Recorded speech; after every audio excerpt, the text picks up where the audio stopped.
I love this movie so much, and I love the use of music, and I love the use of folklore, and I love your characters so much. How do you find that kind of connection? Did you ever work together? Did it all just naturally come about for you guys? Most of the time you're working by yourself, and kind of in a little bit of a vacuum, and you're having to imagine who it is you're speaking to when you're delivering these lines. They did bring Kate and I together for one session, which was remarkably helpful, because I got to know the real La Muerte, and I got to fall in love with the real girl, who I've been in love with for thousands of years. And when you go through any kind of process as actors of, it's you learn a lot about each other in a very short period of time, so it was terrific. And it's Jorge's work as well, because he knows exactly what he's doing with every single one of us, individually. So he knows, because we could be in different tones, we can be in different, And then when I heard it, and when we had that session, it's like, oh my God, this is so cool, because now it all makes sense. And he did an amazing cast, I think, with every single one of us, and the voices just match perfect. Yeah. I think so.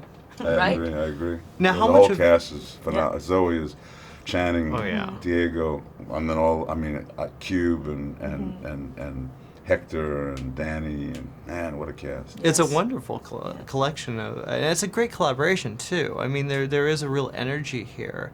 Now, what did you like about this character? Because she's so just beautiful and charming. What's not to like about her? I know. I love her. And for me, it was like, of course, when they offered me the part is like animated, and it's hard for me. I mean, people think it's super easy.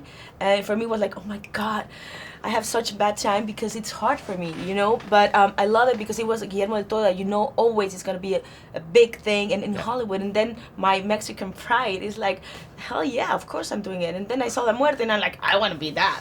I want to be that thing. I wanted to be La Muerte too. They had a fight. Really? They had a fight for it. That would have been a battle. How did you lose that? Look at her. Check this out, man. Are you kidding? I'm no match for that. No way.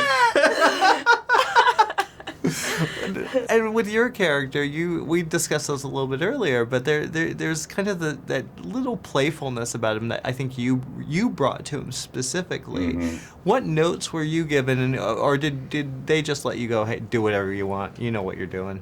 Well, I mean, the email arrives, as it always does with Guillermo. I mean, not always, but in my case, this was the 5th collaboration. He goes, hey, I got a fat, juicy one coming your way. Make sure you say yes. Which, I mean, he didn't really need to put those last 4 words in there, because I've never said no, number one, and number 2, why would you? Because it is a fat, juicy one, and the guy is like, most of the characters that Guillermo gives me to play are so entertaining because they're the way they get through life is by entertaining themselves. So you never know what's going to come out of them. They're just basically, like, it doesn't matter who they're hanging out with. They know they're going to have a good time because they're just goofing on the world. And Xibalba has a major streak of that in him. Well, they're all brilliant because it's Guillermo. And that's the brilliance about Guillermo, is that he immerses himself in, so much of it is fantasy-based, and yet so much of it, reflects this amazing love for humanity, which is what makes him, a brilliant cineast.